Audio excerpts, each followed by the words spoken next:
So at Betham, we are very fortunate and very blessed to have a variety and a true collection of just interesting and fascinating people who do interesting and fascinating and brilliant things. And there's a long-standing tradition of giving your rabbis a break over the summer and getting to hear from some of them.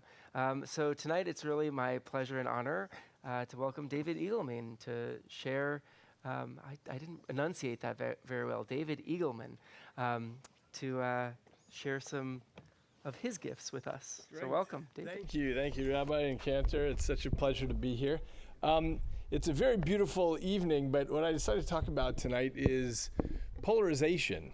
And, this is the 30-year anniversary of Srebrenica, and of course, for the Jewish community, we felt polarization more strongly now than most of us have in our lifetimes.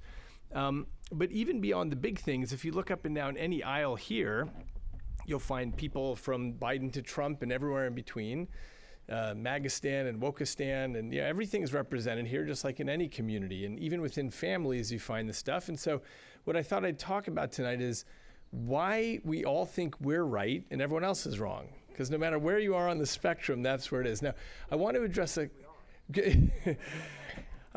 few things. First of all, polarization is not a new thing. Just look last century at, let's say, the Chinese and communist revolutions, the Chinese and Russian communist revolutions, and fascism in Italy and Nazism in Germany and the Khmer Rouge in Cambodia and the Hutu in Rwanda and so on. There's nothing new about this, and one of the questions that people ask often is, does this have to do with social media? Clearly not, because all those things I just mentioned come way before social media, and they're much worse than what we've seen now in this century. Even though we feel it's pretty terrible, last century had hundreds of millions of deaths over differences in political opinions. And the question I want to ask is, why is it so easy for people to get so worked up and take up arms about what they believe is right? So I'm a neuroscientist at Stanford, and one of the things we look at is differences between people, between how they perceive reality. So you look at something like psychopathy, and you can study this and you say, wow, those people have a pretty different reality going on. Or you look at something like a person who's suffering with schizophrenia. Maybe you see someone who's homeless and shouting to themselves. They're having a dialogue with someone who's not there. And you think, okay, they're clearly a bit different from me. But we assume otherwise, that people are generally like us on the inside. Especially this is true for all the people we know and love. We assume that their method for sense making and information gathering is probably about the same as ours. But it turns out people are really different, and the Diagnostic and Statistical Manual of Psychiatry lists 157 different ways that people are different. I mean, there's borderline personality disorder, obsessive compulsive disorder, there are eating disorders, there's panic disorder. There's so many things. You start looking at all that and you realize, oh, it's not just the big things like after a brain tumor or stroke or something. People can be really different on the inside. Now, neuroscience has been interested in studying those big things for a long time, but one of the things that I've done in my lab for many years is look at the more subtle differences. Just take something like color vision.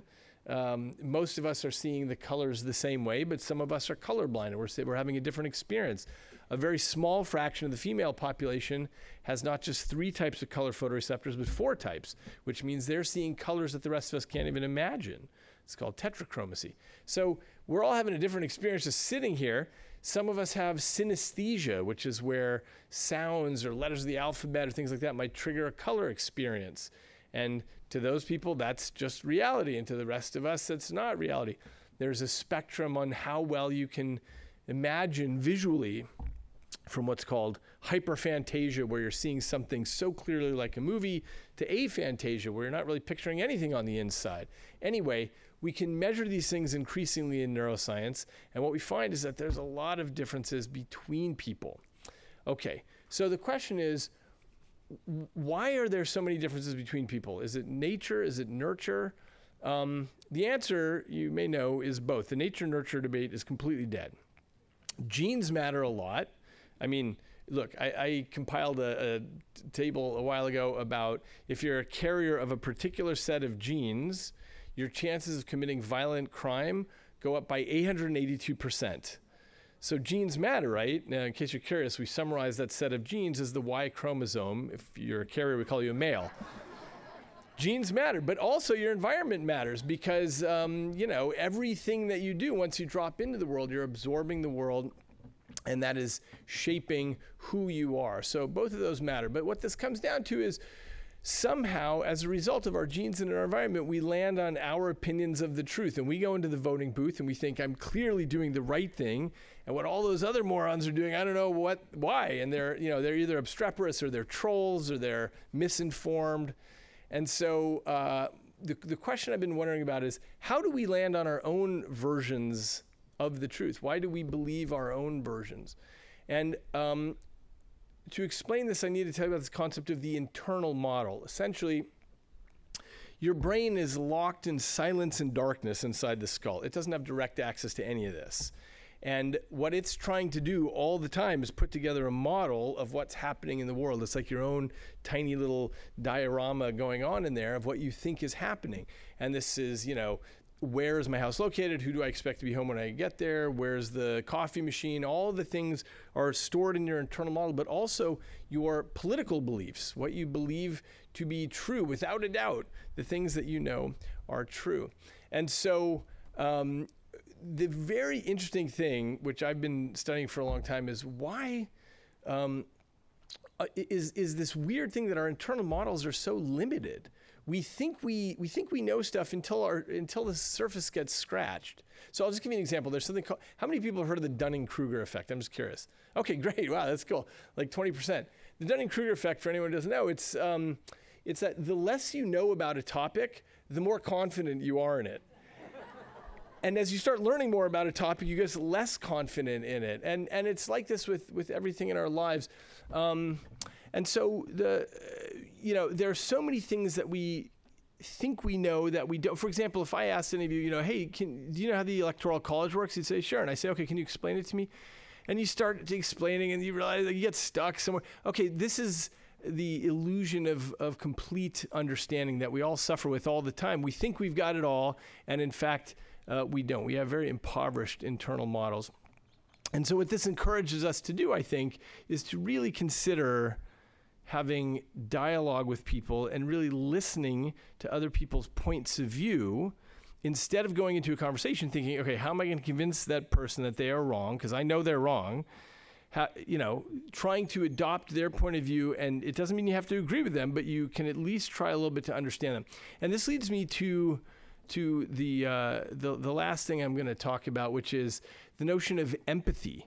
So I'll tell you this. There was a British nobleman named Lord Gordon, who in the late 1700s, he was born into royalty, but he really cared about other people. He fought for the rights of the sailors on the ships. When the ship went to Jamaica, he berated the British governor there to stand for the rights of the slaves who were there. Here's a guy who had everything, but he was fighting for other people. He had a real sense of empathy. Now, how does that happen in a world where survival of the fittest is what's supposed to drive our society? Well, happily, there's this other factor, which is our ability to simulate other people and step into other shoes. And so some experiments that we did in my lab many years ago was we put people in the brain scanner, fMRI, and we show them 6 hands on a screen, and one of the hands gets selected by the computer, and then you see that hand get stabbed with a syringe needle. Now what happens is that lights up networks in your brain that we summarize as the pain matrix. Your hand is not getting stabbed, but nonetheless, your brain lights up with this pain matrix because that is the neural basis of empathy. You care about someone else, even though it's not your hand. Okay. If that's where the story ended, then it'd be pretty simple and straightforward.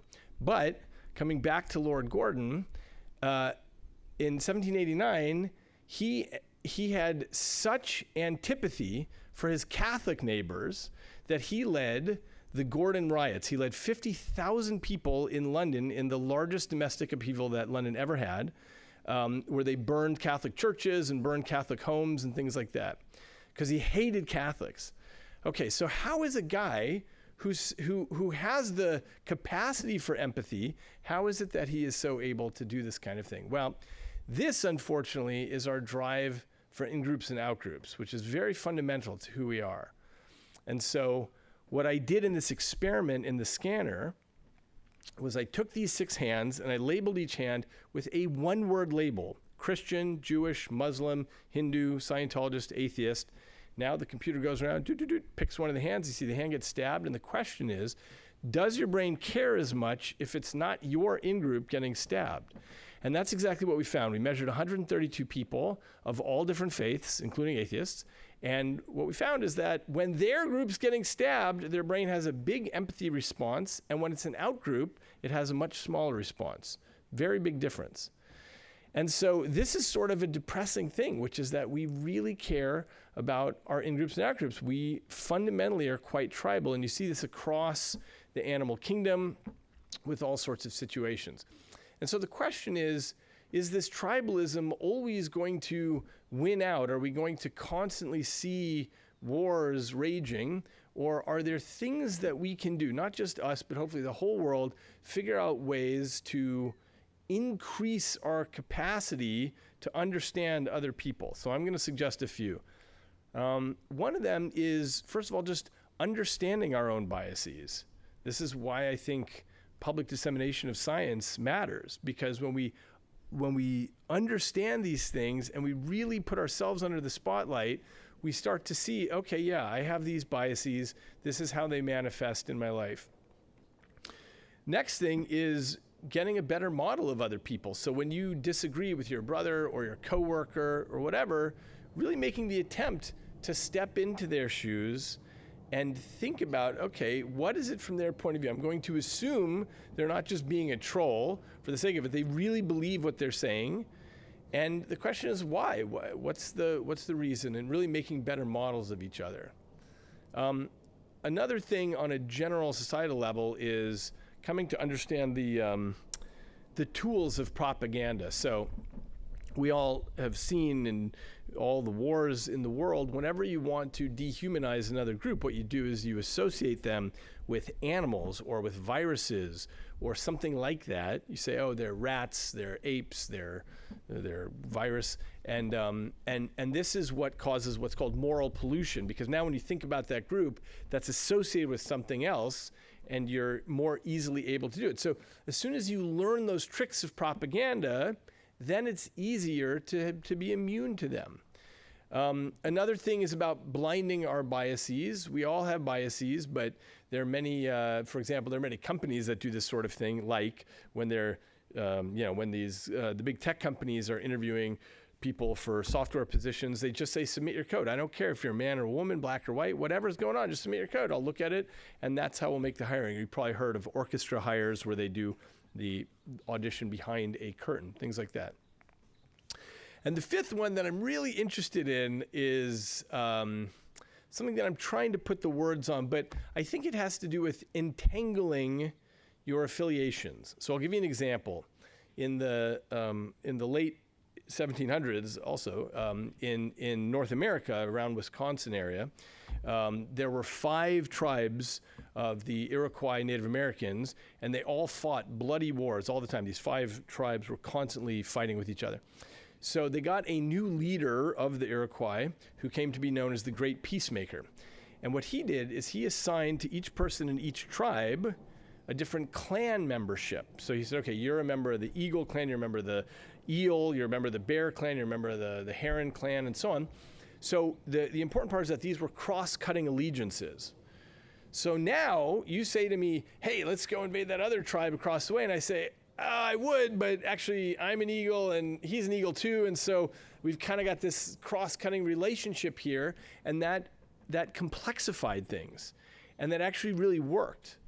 And so I think there are many ways to do that. One of the things I'm working on now is working my way up the ladder, trying to figure out how to start a new social media, which algorithmically just does a different thing, where it's trying to find the allegiances between people, the affiliations, the things that they like in common, well before it ever displays something that they might not have in common. So that's the main thing I wanted to transmit this evening, to share with you, is this question of, look, we've all got these very limited internal models. We all believe we've got the truth, and if we could just shout loud enough in all capital letters on X, then everyone would come to see our wisdom.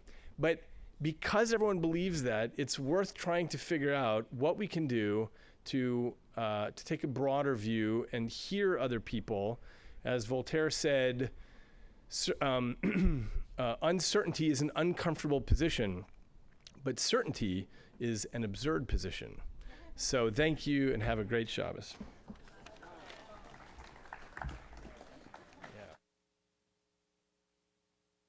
David, thank you so much.